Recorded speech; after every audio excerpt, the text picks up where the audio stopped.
This is gonna be such a fun time. I'm really excited about this. Me too. Wow. 3 weeks in the making. Crazy. Crazy. All right. This is the rip off the Band-Aid part for me. My hands start getting clammy. Everyone's smiling except JT. Oh, now he's smiling. It's nerve-wracking. It's nerve-wracking. Stop smiling. This is always the time. I get so nervous. All right, ready? Rip off like a Band-Aid. Ready?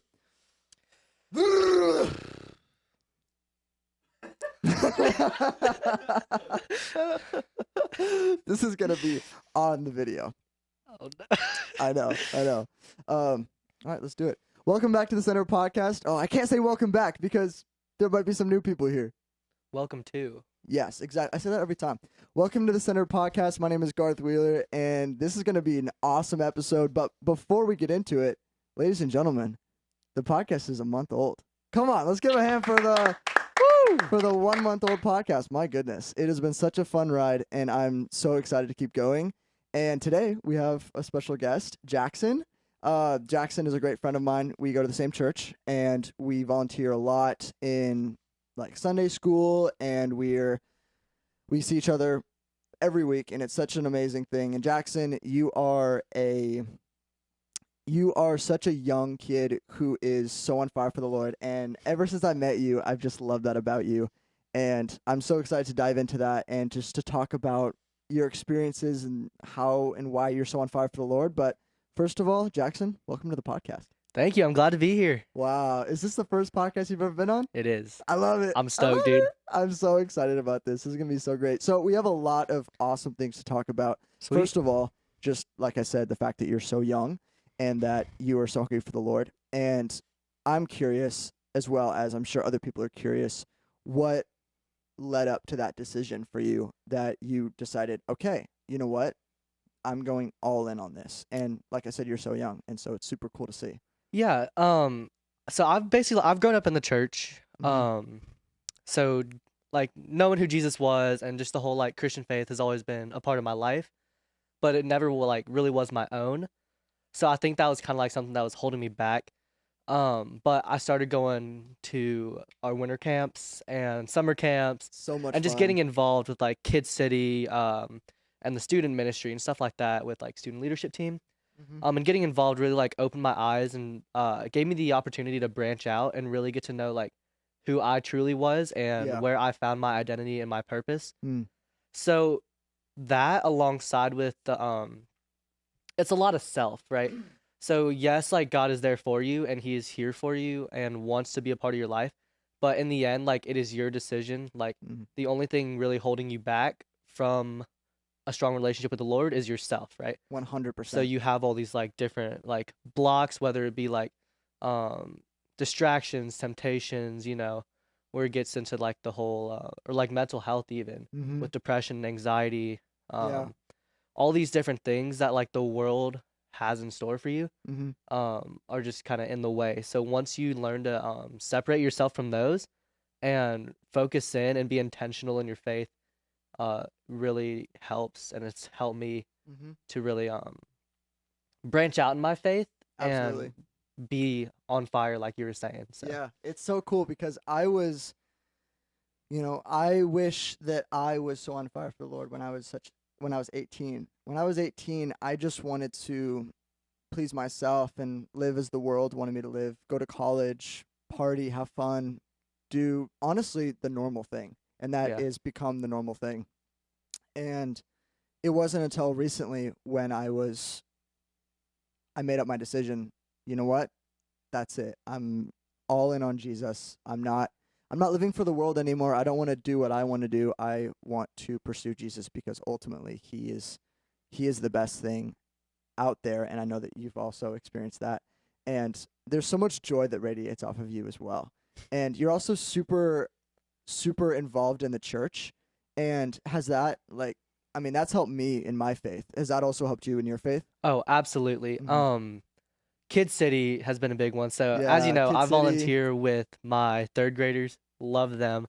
It's got little buddies, the The triplets. triplets. I love the triplets. But yeah, honestly, like being around the kids and just the innocence that they have really gave me the chance to open up and like truly be myself because they see me as just like a regular person as opposed through eyes that have been what I want to say here.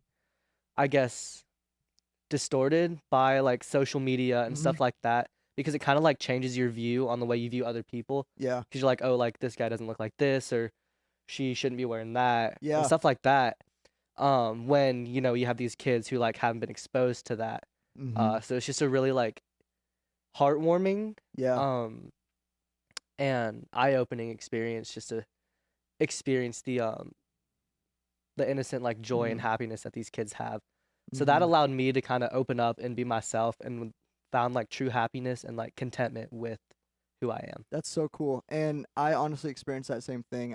When I went to Kid City a couple months ago, I walked in, and this was a time in my life where I was dealing with a lot of shame Mhm. because I was realizing just how I've lived and that it wasn't what God had for me, and that I totally just threw God away and was not even open to the idea of living for God and not living for myself. And I remember going into Kid City, and I remember serving with these kids, and it just brought a new just wave of joy over me. Absolutely. And like you said with the whole innocence thing, I did not feel judged. I didn't feel shame in that moment. The kids just saw me as someone who honestly never made a mistake, and it was really refreshing because that's how our heavenly Father sees us when we repent and ask for Yes. forgiveness, is that we are completely wiped clean, and that it's like the story of the prodigal son, which that Mhm. story makes me so emotional every single time. Just the son taking what he wants, taking his inheritance, just wasting it, running away from the father, and then coming back to the father expecting shame and guilt and punishment, and just being overwhelmed with love and forgiveness. And it's it was just something so special that I experienced in Kid City. And Kid City is such a special place, and hanging out with the younger with those young kids, it's a true gift, Yeah. and it's seriously a gift from God. I like how you bring up the prodigal son because like it's a reminder that we are not attached to our past. Mhm. Like the past is a part of us, but it doesn't define us. Mhm. And when we decide to stay attached or dwell in the past, it kind of like clouds our vision from like what the Lord has in store for us in the future and in the now. Um, yeah, Yeah, that the world will hold on to that stuff that you do when you make a mistake, and like it will identify you. mm-hmm. And that's where guilt and shame are different. Is guilt is, you did something and you feel bad about it, but shame is, I am this way because of the mistake that I made. Right, And yeah, the world will twist that, and it will make you feel so much worse. And it can be hard when you look back and you start digging up all the old stuff that you've done, and a bunch of shame comes back with it. And I've honestly, when I really has been pursuing the Lord recently, I even asked the Lord, I was like, God, how are you so forgiving and loving towards me with all the things that I've done, and all the terrible memories I have of me doing these things? How can you still love me, and how can you still choose to want to be with me? And it's a love that it feels like I've only kind of scraped the surface with. And as I get older, I'm excited to just tap more into that love and experience it yeah, more.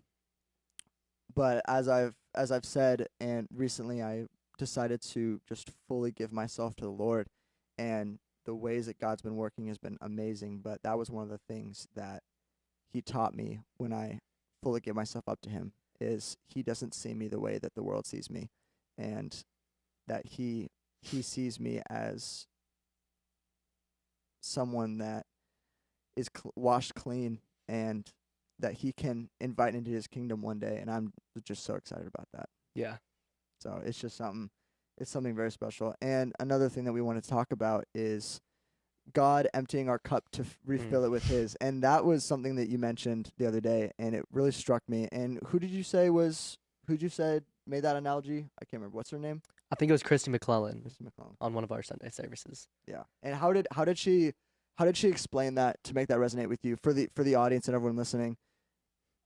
Can you explain more of that, God emptying out the cup? Because I think you have a better understanding of it than I do. Yeah, so she took this long, like cylindrical tube and filled it up with ping pong balls, and each ping pong ball was a symbol of maybe a struggle that we had, whether it be like lust, depression, anxiety, guilt, all these different things that kind of like fill our life and fill our hearts. Mm-hmm. Um, and as she had these balls and took a big gallon jug of water and started pouring it in, and this water resembled the Spirit of God. Mm. So when we fill our hearts with the Spirit of God, it pushes all these other things out, all these fleshly desires that we don't need, are just kind of like thrown out.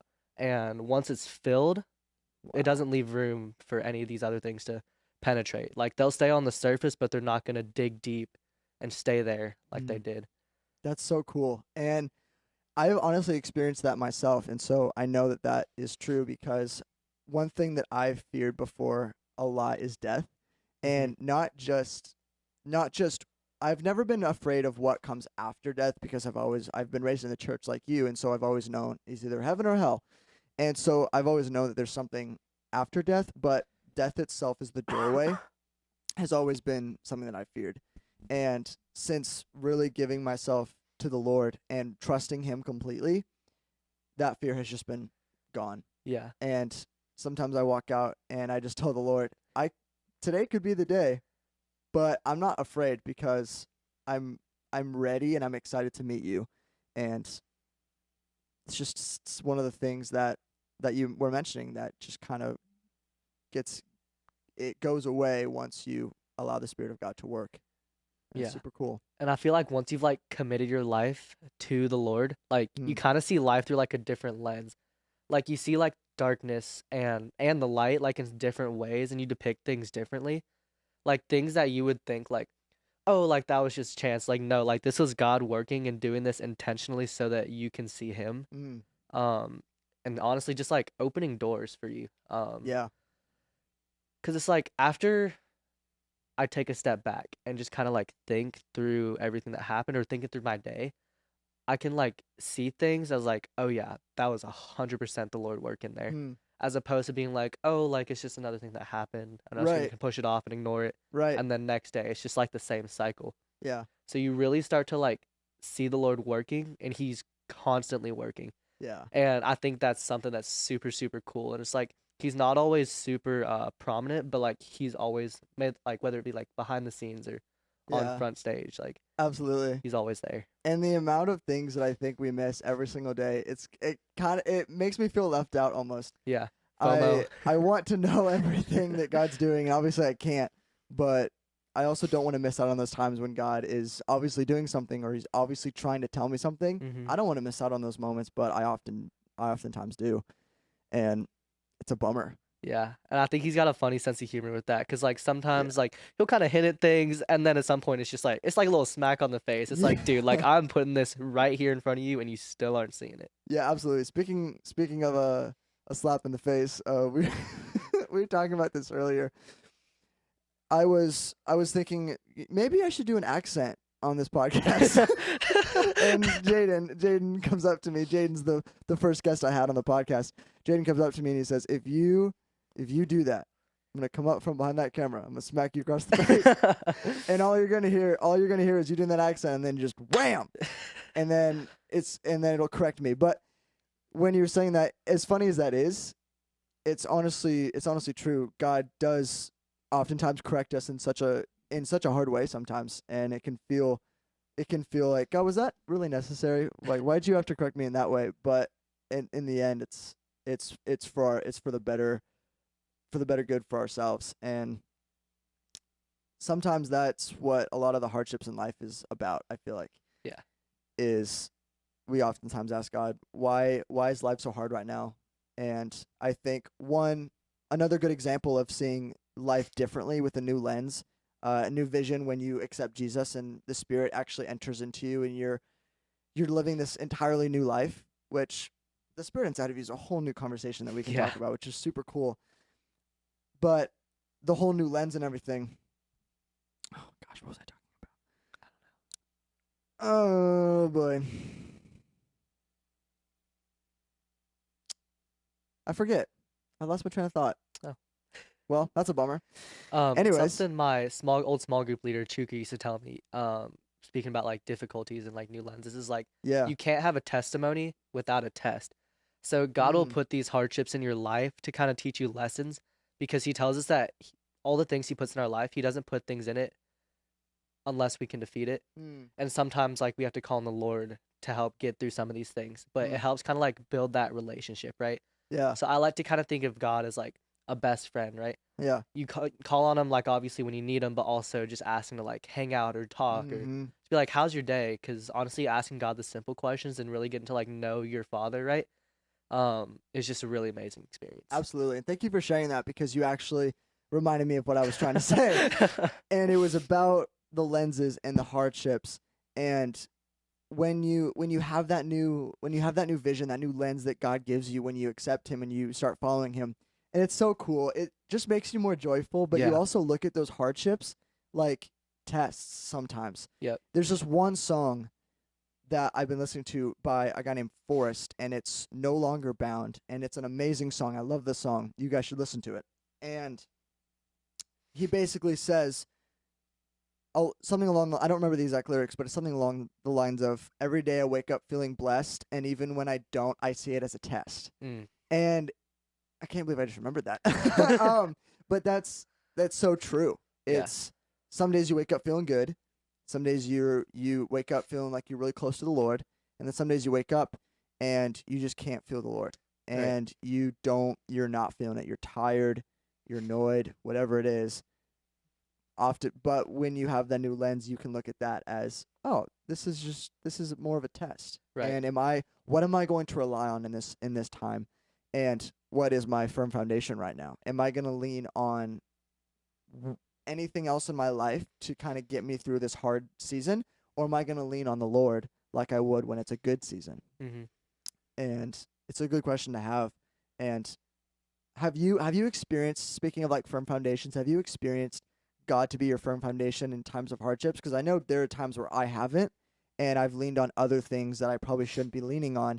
They're not necessarily bad, but also leaning on the Lord is a whole new type of healthy that you can be doing instead of leaning on other things. What are some times that, I mean, I don't want you to share anything that's like too personal, but have there been times in your life when you've realized either I am leaning on God right now, or I'm actually not leaning on God right now? Yeah. So going back to junior year, a We year ago, going back in a year time. ago, a Okay. whole Oh, a year year ago. ago. A whole year ago. I reached a dark point in my life where Mm. it's like I had nothing else to rely on. I hit basically like rock bottom. Mm. Lost a lot of my close friends, people who I thought were close to me, kind of like distanced themselves, Mm-hmm. and I was just like emotionally and mentally drained. Mm. So for a period, I decided to not really, rely on friendships and constantly trying to seek validation from my friends. So putting myself into situations with people where it's just kind of like numb out the feeling and just kind of like get my mind off everything that was happening. Yeah.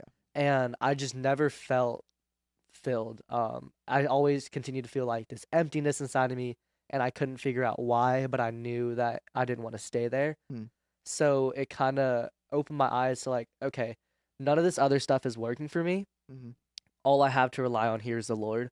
So that's when I really started to like press into my faith and really try to like build that relationship with God, Mm. so that I could feel that fulfilledness. Yeah. Because walking with the Lord will lead, or has led me down a fruitful life.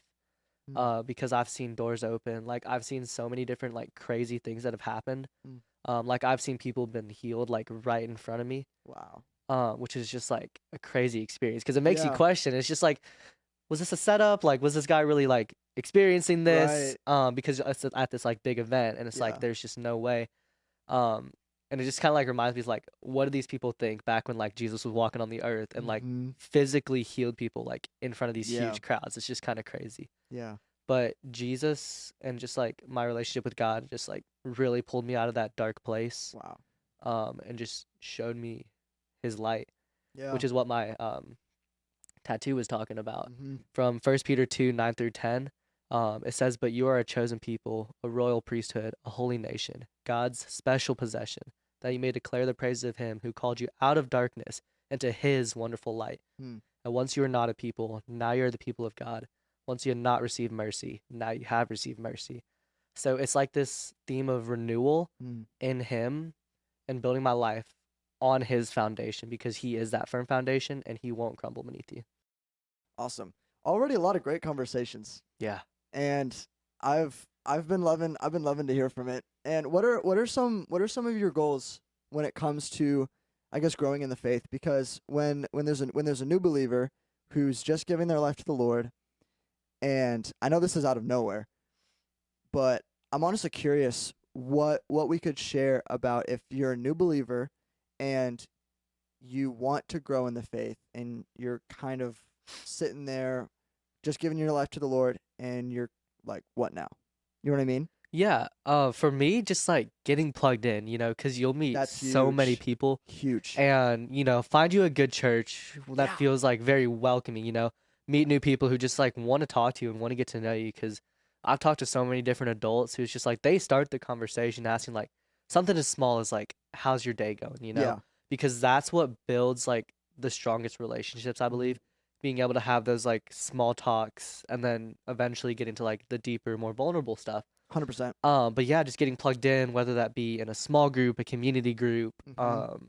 volunteering, like you'll make so many connections through that Yeah. that Oh just yeah. like will help you to like lead you down the path of Hundred righteousness. percent, and don't be picky too. No, I no. I know that I would church hop and I would say this is one thing about this church that I don't like. This is another thing about this church that I don't like.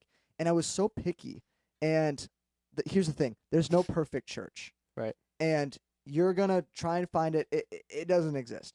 There's gonna be at least one thing about every single church that you go to that you're not gonna like. But just give a church a chance.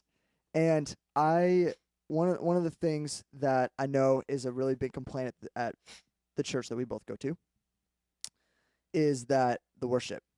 And a lot of people don't like the flashy worship and they don't like everything that's been going on recently in today's day and age with worship. Right. And I'm not trying to pick on anybody. I'm not trying to call anybody out, but worship is not about what you like. It's all about worshiping the God of creation, the God that sent his only son to die on a cross for us Yeah. and who loves us unconditionally. And out of all the things that God does for us, we decide to complain about something about the church that we don't like. And I understand to a degree, but also I didn't understand what worship was. Yeah. And since like I said, since I devoted my life to the Lord, I now have a new understanding of what worship is. Mm-hmm. And now it's less about God, please work right now. Please, fill me up with your spirit. Instead of me just waiting for it, I'm there raising my arms, shouting, jumping Mm-hmm. sometimes. I'm still working up the courage to do that. Yeah. But I'm fully worshiping the Lord. And it's not about, God, what are you doing for me? How am I feeling right now? It's all about, God, this is who you are. This is what you have done. And this is why I'm so happy. This is why I am celebrating. And in church when people say, the Spirit is moving, and when you're filled up by the Spirit, it when you first hear that, you think it's a certain experience and a certain feeling. For me, someone said this that it was it was shocking for me, was that sometimes when you're filled up with the Spirit, you want to worship more, you want to jump more when you worship. And that was crazy for me because you have so much joy built up inside of you when the Spirit fills you up that you just want to express yourself to the Lord in so many different ways. And I didn't know that. And when I found that out, I realized how much the Spirit has actually fed me up in the past that I was totally oblivious to. Right. And it's just been so amazing. Have you experienced that with the Spirit filling you up? Oh yeah. Really? What was that like? It's like for me, I get these like, it's weird. It's like these chills. Mm-hmm. And I just know like I know it's God's presence in me, and because I just feel this like overwhelming sense of peace. Hmm. We had a youth group night where it was like a worship Q&A, and we had a Mhm. couple of our worship leaders come out and talk. Yeah. And they talked about connecting like your mind to your body Hmm. during worship. So it's like just like giving control like not being like aware of like what you're doing. Cause like there have been times where it's just like I'm worshiping, like I'm like in it, and then I'll like hit my buddy next to me, Yeah, yeah, and I and have I'm that just same like, thing. and it just kind of like snaps me back into reality. It's like, oh my gosh, I just hit that person. I was Yeah, like, oh my gosh. yeah. But yeah, like I just feel so like overjoyed. Hmm. I feel so full and like this like warmth that you can't really explain. Yeah. You just like know it's God. I kid you not. Last night youth group, I was praising and I was worshiping, and this is kind of funny. I was worshiping and I flew my arms back like this, and I hit someone that was right behind me as they were walking behind me, and I was like, I'm sorry. But like you said, kind of snapping you back into reality. I realized in that moment when I hit that person, I was like, oh wow. And then became super aware of everything else around me, and I realized how caught up in that moment I was. Yeah. And sometimes for me, I just need to sit down when it comes to worshiping. I Hmm. mean, I love raising my hands and jumping in worship, but last night I was struggling with some stuff, and I just realized I need to sit down right now. And I sat down and I just had my arms open. I don't know how many people can relate to this, but sometimes singing along to the worship can distract me from actually worshiping the Lord. Sometimes I just need to sit down, and as the worship music is playing, I just start talking to God. Yeah. I say, God, you are with me at this time. And I just lay everything out to him. God, this is how I'm feeling. This is what's going on. I don't know what to do about it, but I'm trusting you. You know what's best. And I love you. Thank you for always being with me and doing this. And that faith right there, just acknowledging what God's doing and acknowledging who God is. And also, like you said, kind of having him be a best friend. Just be honest with him. Tell him what's on your heart, what's going on, how are you feeling. And I felt closer in the Lord in that moment than I would have if I just kept standing and kept singing along with the songs. Yeah. Which I love our worship leaders. I love them to death, and they do such an amazing job, and they're doing an amazing job. But for those worship leaders out there, I don't want you to take it personally, but sometimes I just need to sit down. Yeah. I need to just talk with the Lord, and but they know that. I mean, they're opening up that space for you and God to worship, and Right.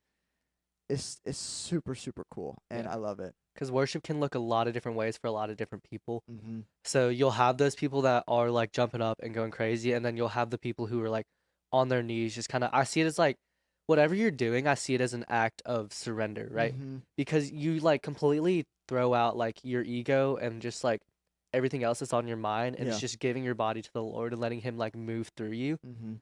Um, and yeah, like I've experienced that too. You were talking about how just like sitting down and opening up your hands and just talking to God. Yeah. Like sometimes like I'll feel like God puts like these thoughts in my head. Mhm. So and I'll just pray over that, be like, give me the eyes to see and the ears to hear like what Mhm. you're trying to tell me right now.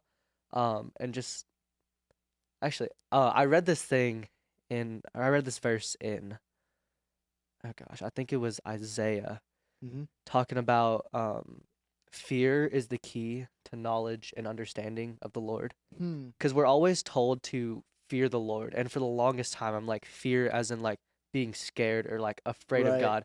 But in the sense, it's more of like how you would like fear like your actual like dad, right? Mhm. So it's like you're not afraid that he's gonna hurt you or do these things to you. You have the fear of like, okay, like I don't want to disobey him. I Mhm. don't want to go against my father's will. So it's like I think we need to take that concept and apply it to God because our God's a loving God and he's a Mhm. jealous God. So it's like he doesn't want to see us committing our lives to these other like worldly things. He wants to see Mhm. us committing our lives to him. Mhm. Yeah, absolutely. That's really good, and I think a lot of people can struggle with that concept of the fear of the Lord, and also a jealous God. When people hear a jealous God, our first thought is like a jealous relationship or Yeah. someone that's just extremely jealous. And I honestly, to be completely honest with you, I don't think I have the knowledge and the wisdom to fully explain all the theology behind the jealousy of the Lord. But you did explain it pretty well of just that God doesn't want your heart to be fully into other things of the world. He wants your heart completely. Hmm. And that's one thing that I've been learning since like over these last 6 months is that God God doesn't mind you loving other things. It's just you need to be the thing that comes above everything else. God has given us certain enjoyments and desires. I mean, you love flag football. Oh yeah. You just got. I mean, we both love flag football, but I mean, you would break your bones over flag football, but God has given you that enjoyment. And there are some people who are like, I do not want to go play flag football. What? Why do you even enjoy that? God made us specifically, and He made us to love certain things, and we enjoy certain things because of the way He made us. Yeah.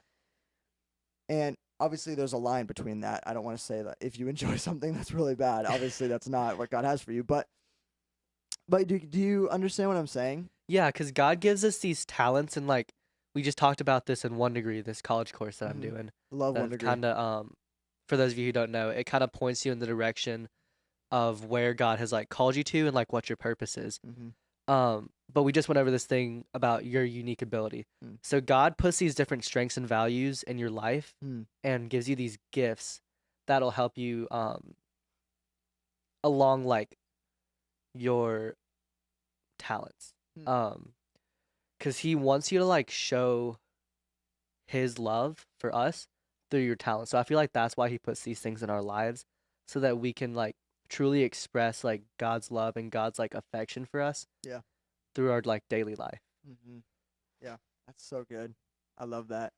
And it's so cool that not everyone is the same. Oh yeah. That God made us all unique and very specifically, and everyone's relationship with Him looks differently. And it's so cool. Going back to the whole lenses thing, is that when you look at other people now, at least for me, when I look at other people, I see them as children of God, of people that God loves, not just random people along the streets. And it's totally just changed my outlook on life and people. Yeah. And it's been super cool to see that, and also acknowledging it too in that moment, just talking to God, saying, God, I know that you love that person, and I know that you have specific plans for that person. And speaking of specific plans, I mean, you're graduating high school in like a month, and it's a big season in life for people your age. Bless you. I love that. And anyway, when you're in a season of life where you're going to be making big decisions, and you're going to be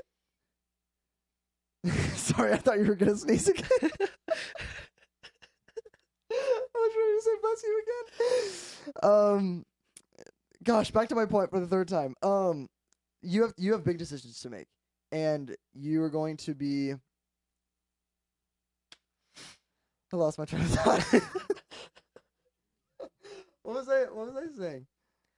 God's got a plan, big decisions. That's right. God has a plan. Thank you so much. God has a plan for everyone's life specifically, but we also get to choose what we want, like what our next steps are, which is the beautiful thing that God has given us, that ability that free will to do. And it's honestly, it can also be sometimes pretty scary. Yeah. Whenever you're graduating high school, for example, like you, and you are asking God, what do I do next? And what is it that you have for me? Why can't you just paint it in the sky for me, clear as day, and that this is what you want me to do? It's like, God, why can't you do that for me? And He has His reasons, but have you experienced that at all? Like just that fear and that longing to, maybe not fear, but the longing to know what God has for you and like what your calling is. Yeah, that's actually why I joined 1 degree, because to Me be too. completely honest, I was like, I feel like God has a plan for me, but I'm not totally sure what that plan is.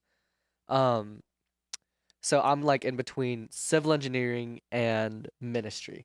So two completely different things, kind of hard Yeah. to like combine them. But I've like through 1 degree, I've learned that like my strengths and my values and my unique ability all line up with ministry, Come on and now. I'm still just trying to get past like the mental block of like, is it gonna like provide like from like a income standpoint, right? Mm. Because I know like guaranteed it's gonna be like spiritually fulfilling, Mm-hmm. but it's just, am I gonna be able to live sufficiently Mm. through that? Mm. And I truly believe that if this is what I'm called to and this is what like God has said my purpose is, like he will provide. Absolutely. And I was even talking to Jaden about this at work, was that even though you're called to do ministry, or you're called to follow Jesus in some way that's business related, it doesn't mean that you have to be poor and you need to be living paycheck to paycheck. Right. When you look at the top colleges in the world, when you look at Harvard, when you look at Yale, they're very secular universities now, but do you know how they started? They started as seminaries. And they were rooted originally in scripture, in trying to follow, Jesus and God's way of life. And so even though you're a Christian, it doesn't mean that you have to be poor. Right. And if that is God's will for your life, I mean, you saw the disciples. The disciples weren't rich. They went preaching God's word. They went preaching the way of Jesus, and they got persecuted for it. They got killed for it. Yeah. And but I honestly don't know. I'm working through this right now. I don't know if that's how every Christian life should look. I don't believe so. But then again, that could just be my personal opinion. I need to do more research in that. But I also know that God wants us to prosper, and that He has good things for us. But at the same time, I don't want that to be an excuse. I'm losing my train of thought as I'm talking here. I don't want that to be an excuse to walk away from God, Yeah. because God's not going to make me, God's not going to make me rich. Obviously, don't follow the ways of the world. Don't follow money. Don't seek after money. That's not that. God knows your heart. He knows if you're going to be seeking after that. He's probably not going to provide that for you if that's what you're longing for. And God, you need to be seeking after God first and foremost, and everything else will be provided. That's what seek first the kingdom, and all will be added. And that has stuck into my head, is seek God, seek the kingdom, and God will provide. Yeah. And but it does take a lot of faith, and it can be very scary. Yeah. So talking about like faith and the doubts, and going back to like even the disciples, we live in the South, so like we're kind of like in the middle of the Bible Belt. Yep. So I kind of wanted to talk about like convenient Christianity, because I feel like Oh man. it's so like it's everywhere. Yeah. People who like will like say they're Christian but then go out and live like this second life. Yeah. So it's kind of like a double personality. So it's like you're one person here but you're another person there. And it's so weird, because I come from a place that not a lot of faith, not a lot of Christians. And then I came here, and it's so many Christians. But Yeah. then I look at the way they're living, and I say, "Ooh, is that the way that Jesus would have lived?" Because I don't think so. And I don't want to be judgmental, but I look, yeah, I look at that, and I wonder, has this person truly given up their life to Jesus? I don't know. I can't make that decision for myself, but it's a new concept for me that I've been learning. Yeah, because Christianity, like, it's a lifestyle. Mm-hmm. You know, it's not just some label that you put over your name for clout or whatever. But it's truly like we're called to walk in the way of Jesus, right? So, you know, you can't just like step in, take a couple steps, and then go off track, because the more you keep doing that, the further off track you're gonna get, Right. and then you like completely switch lanes and end up going down a path Yeah. that you probably don't want to be going down. Mm-hmm. Um, so committing yourself and your life to like Jesus will bring you so much. Not just like in like a money standpoint, or just like a fame and value and that kind of thing, but from like a spiritual standpoint, like you feel so like energized. Mm-hmm. So like camp highs, right? Yeah. Like all of us, like we go to like summer camps and stuff like that, and we come back and we feel so good. Right. And I'm like, okay, like I'm gonna start reading my Bible. I'm gonna go to all these like volunteer projects, community service, all this stuff, because like this is the life I want to live. And then a couple weeks later, it kind of like dies down. Yep. So the way I've like twisted that is like Camp High is like a movie trailer for like what it is to truly walk in the way of Jesus. That's good. Because like you see the trailer and it's like, okay, I want to do this. Like I want to go see this movie, right? This movie Yeah. looks really good. So if we look at like these Camp Highs as like these trailers, like once you go and like begin that journey and start watching that movie or taking that step, Mm-hmm. right? Like you just want to keep going. And that's like how it's been for me. Like I no matter like how like physically exhausted I am, I always feel so full Yeah. because I have or like my heart is like filled with the love for Christ, Mm-hmm. and he 100%. fulfills me through that. Yeah, that's so amazing. I think there's a lot of people that need to hear that, because there's a lot of people who have experienced that camp high and have been longing for it again, and they think they're gonna find it at summer camp, which they might, but they don't realize that they have access to that every single day of the week. Right. And once you learn how you can experience that, it's so awesome. Yeah, because God meets you in your place, right?